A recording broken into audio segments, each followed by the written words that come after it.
Assalamualaikum anak-anak. Bagaimana kabarmu hari ini? Pada kesempatan kali ini, Ibu akan membahas macam-macam penyerbukan berdasarkan perantara dan asal serbuk sarinya. Simak baik-baik ya. Tumbuhan berkembang biak dengan cara vegetatif dan generatif. Perkembangbiakan secara vegetatif terjadi tanpa disertai pertemuan sel jantan dan sel betina. Sedangkan perkembangbiakan generatif dialami tumbuhan berbiji melalui proses penyerbukan. Penyerbukan adalah peristiwa jatuhnya serbuk sari ke kepala putik. Penyerbukan pada tumbuhan dapat dibedakan menjadi beberapa macam. Yang pertama yaitu penyerbukan berdasarkan perantara. Penyerbukan ini terjadi karena adanya perantara yang membantu proses penyerbukan, baik itu angin, hewan, air, dan juga manusia. Penyerbukan dengan bantuan angin disebut juga dengan anemogami. Tumbuhan yang proses penyerbukannya dibantu oleh angin memiliki ciri-ciri khusus pada bunganya, yaitu mahkota bunga berukuran kecil, bunga tidak berwarna, serbuk sari kering, ringan dan banyak, tidak memiliki kelenjar madu atau nektar, kepala putik terjulur keluar, panjang dan berbulu. Contoh tumbuhan yang penyerbukannya dibantu angin yaitu padi, jagung, gandum, dan rerumputan. Yang kedua, penyerbukan dengan bantuan hewan atau zoidiogami. Hewan yang biasa menjadi perantara penyerbukan adalah serangga seperti kupu-kupu dan lebah, burung, kelelawar, dan siput.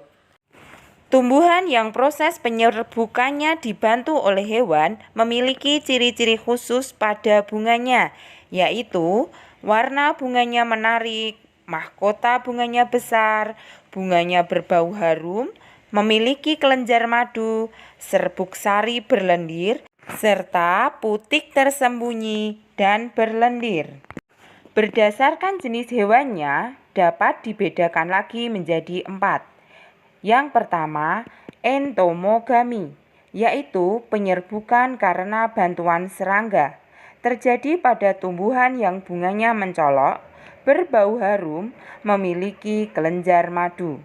Yang kedua, ornitogami, yaitu penyerbukan karena bantuan burung. Terjadi pada tumbuhan yang bunganya mengandung madu atau air. Yang ketiga, Chiropterogami, yaitu penyerbukan karena bantuan kelelawar, terjadi pada tumbuhan yang bunganya mekar pada malam hari. Yang keempat, Malakogami, yaitu penyerbukan karena bantuan siput, terjadi pada tumbuhan yang banyak dilekati siput.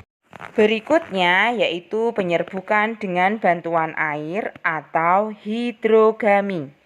Penyerbukan hidrogami terjadi karena bantuan air. Penyerbukan ini dibantu air hujan.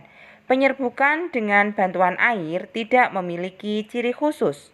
Penyerbukan dengan bantuan air umumnya terjadi pada tumbuhan yang bunganya terendam di dalam air atau bunganya berada di atas permukaan air. Contohnya teratai, ganggang, dan hidrilla. Berikutnya yaitu penyerbukan oleh manusia atau antropogami.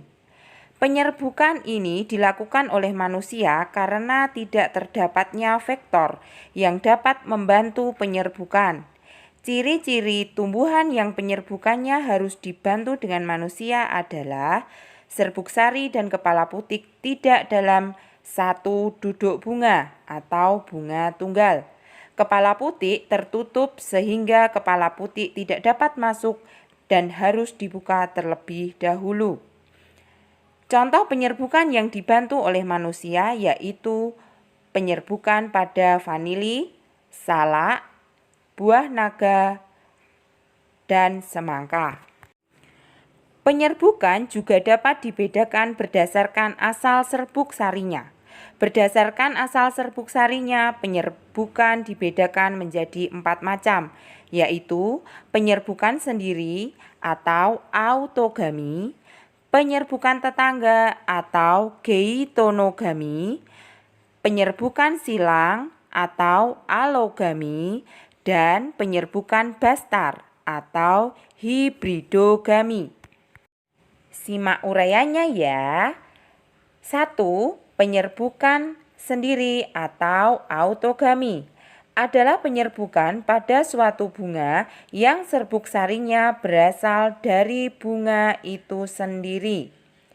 Yang kedua, penyerbukan tetangga atau geitonogami adalah penyerbukan yang terjadi jika serbuk sari jatuh ke kepala putik bunga lain yang masih dalam satu tanaman.